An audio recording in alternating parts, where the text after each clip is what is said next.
The book Zoo Days was first published in 1919, and as such uses some words and talks about some ideas that are these days known to be misconceptions, are offensive and unacceptable.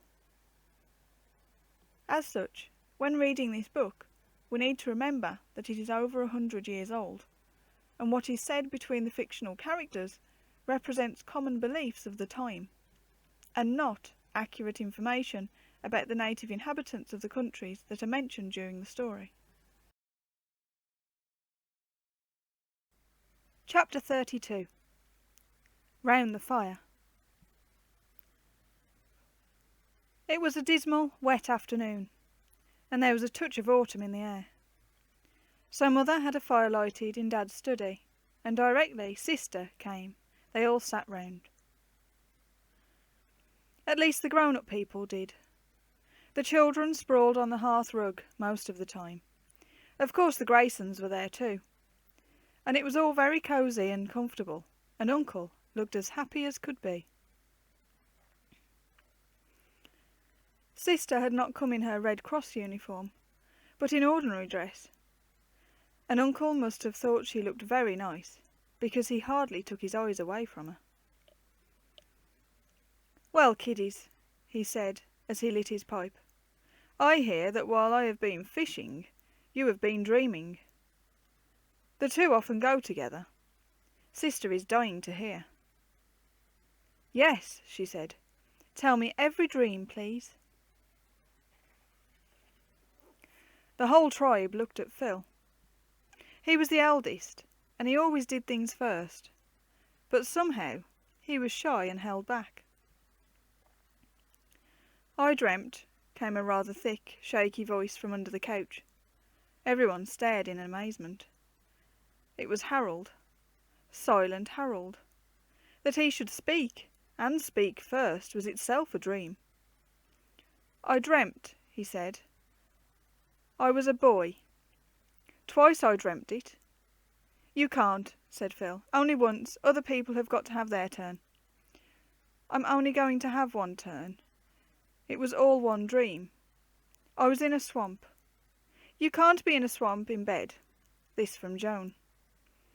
"You can. I was, and there were two other little boys. I expect they were Phil and Wally." "They weren't," said Phil. "We were sucking sugar canes and enjoying ourselves, ever so, when suddenly there was a noise." "That must have been the suck," said Uncle, but Sister looked at him reproachfully. "And when we looked, there were two huge rhinos coming right at us.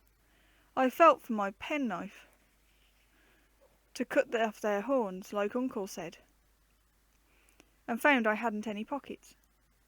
"You have?" said Joan. "It was only the left-hand one that your mother sewed up." "I hadn't, because I hadn't any clothes on, at least only a handkerchief. So we bolted up some bamboo canes." "Did the rhinos get you?" asked Joan, greatly excited. She had never heard Harold tell a story before. "I don't know about the others, but one charged at my tree and it broke right in half and I fell onto a crocodile." "Oh," said Kit delightedly. "Did he scrunch you with his teeth?" "No, I tamed him, and he followed me about everywhere like a dog, and after a time I grew up a bit, and used to go fishing like Uncle." "You couldn't," said Joan. "You hadn't a boat." "I had. The crocodile was my boat." "Ooh," from Kitty again. "S'pose you tumbled off?" "I did. That's what woke me up. I was in a swamp again." "Not surprising," said Uncle. "I should have called it a cold sweat." "It was a perfectly wonderful dream," said Sister seriously, and from that moment Harold would have died for her, though he knew he should always love Joan best. "Now, Phil, old man," said Uncle. Phil was still rather shy. "Mine wasn't a silly dream," he began. "Mine wasn't," said Harold hotly. "You'd have gone up a tree if two rhinos—" "Of course I should, but I'd have found something better to ride on than a stupid old croc. I rode on a tortoise." "A tortoise?" said Joan. "Yes, and so did you, and so did Kit. They were giant ones, of course, and hundreds of years old. At first they wouldn't go, but we whacked them and whacked them. Not much good doing that, said Wally. They wouldn't feel anything. Wouldn't they? It depends on how you do it. Anyway, they went at last as quickly as anyone could walk, and we went all round the zoo on them. That's a pretty tall yarn, said Uncle. What next? We came to a seaside sort of place, and the Tortoise I was on scratched in the sands and fished out an egg for my breakfast. You made that up, said Wally. Yes, said Phil unblushingly. The last part, but I did dream about riding on a tortoise. I dreamt about riding on a giraffe, said Joan proudly. It had an awfully long neck, and its legs were as tall as Uncle. That's nothing, said Phil. It is, because you couldn't get on to its back without climbing up its tail. Who'd want to? Everybody did, all the children. You see, I was the man in charge. You couldn't be, you're a girl. I was, and every now and again I held out a carrot and the giraffe would bend his neck to get it, and then the children would move along up to his head. They'd fall off. They didn't. I told them to hold tight and put their arms round each other. Only one boy fell off, but that was because he hadn't got properly on before the giraffe started. You shouldn't have let it start. I couldn't help it. There were already lots of children on its back and neck, and then 2 more came up and waved their umbrella. I shouted, full up, inside only. When the giraffe heard that, he started off quickly.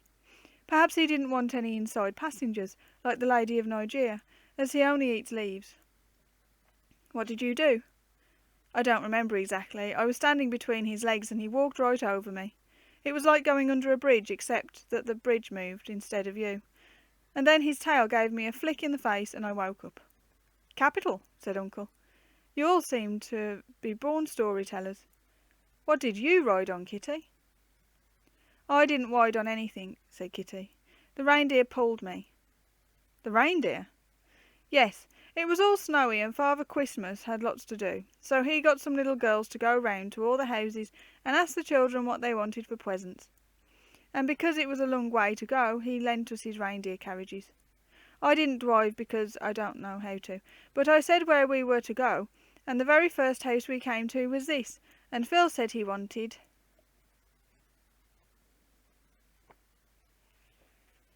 I didn't, said Phil. Not in the dream, you didn't, but I know you want a knife with 6 blades, and... Uncle put up his hands. Oh, come, young woman, that isn't playing the game, you know. It's a long while to Christmas yet.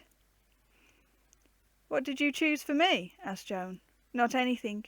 You see, you had to choose for yourself and Father Christmas. But you chose for Phil. I knew what he wanted, and Uncle said, Oh, please leave me out of it, said Uncle. And what did you dream, Alice? Asked Mother.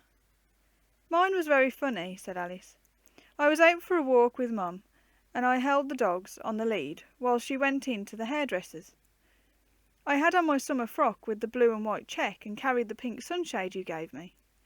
While I waited, another dog came sniffing around, and suddenly he changed into a porcupine and threw up his bristles and hurt Chum and Peter ever so.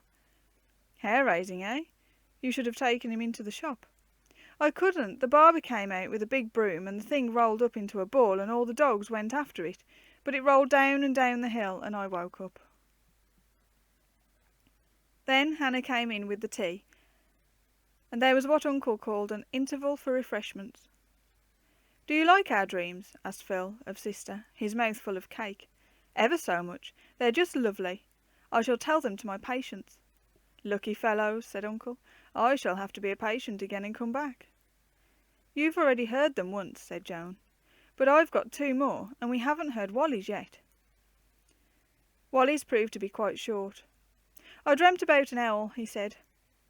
Just like you, said Phil. There was a monkey too. But we didn't see any monkeys last time. I didn't say we did. The owl was sitting on a pine tree. It wasn't your owl at all. A much better and sharper one. And a monkey came and flopped down on the branch beside him. Monkeys don't flop.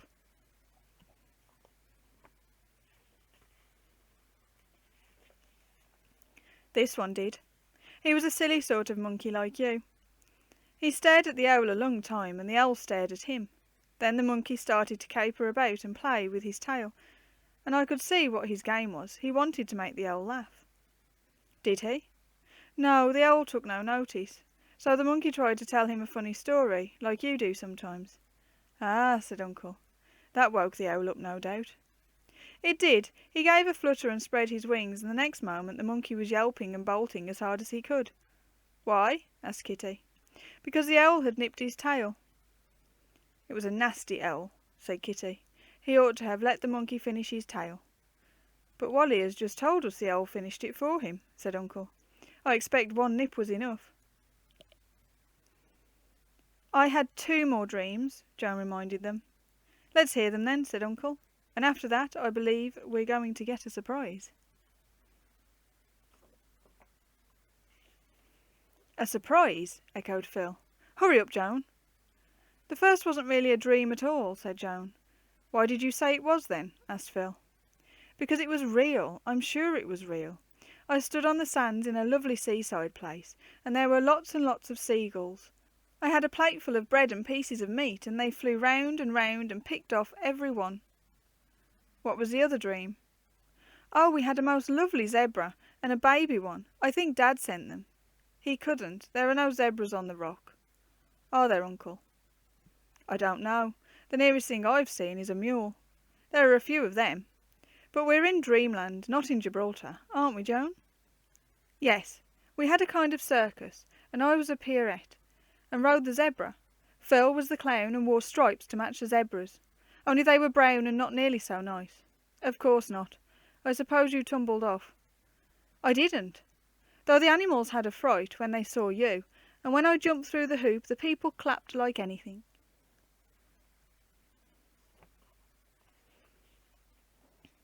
Didn't they clap me? I don't remember.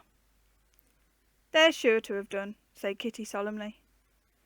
What's the surprise, Uncle? Asked Phil. Well, Sister Jean let out to me a little while ago that she had had a dream. Hurrah, do tell us, please. Oh, it was only a very little dream, said Sister with a smile all round, and I'm afraid I can't tell it like you do. And you mustn't interrupt, please. Of course not, said Phil, as though he had never done such a thing. I dreamt I was at the hospital, but it was changed, and all my officer patients had got quite well and gone away. Instead, I had a lot of dear little children to look after. They weren't anything like as troublesome, I'll be bound, put in Uncle. I said no one was to interrupt. And one day, to amuse the children, Uncle bought a lot of baby animals. There were bear cubs and tiger cubs and fox cubs and ever so many others, and all the cubs, human and animal, played about on the floor together. Lovely, cried Joan. Did anybody bite? I don't think so, but there must have been something like a quarrel, for presently there was such a squalling and howling that I woke up.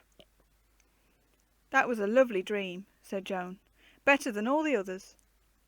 All the dreamers agreed, but Uncle was silent. Perhaps he was having a dream of his own.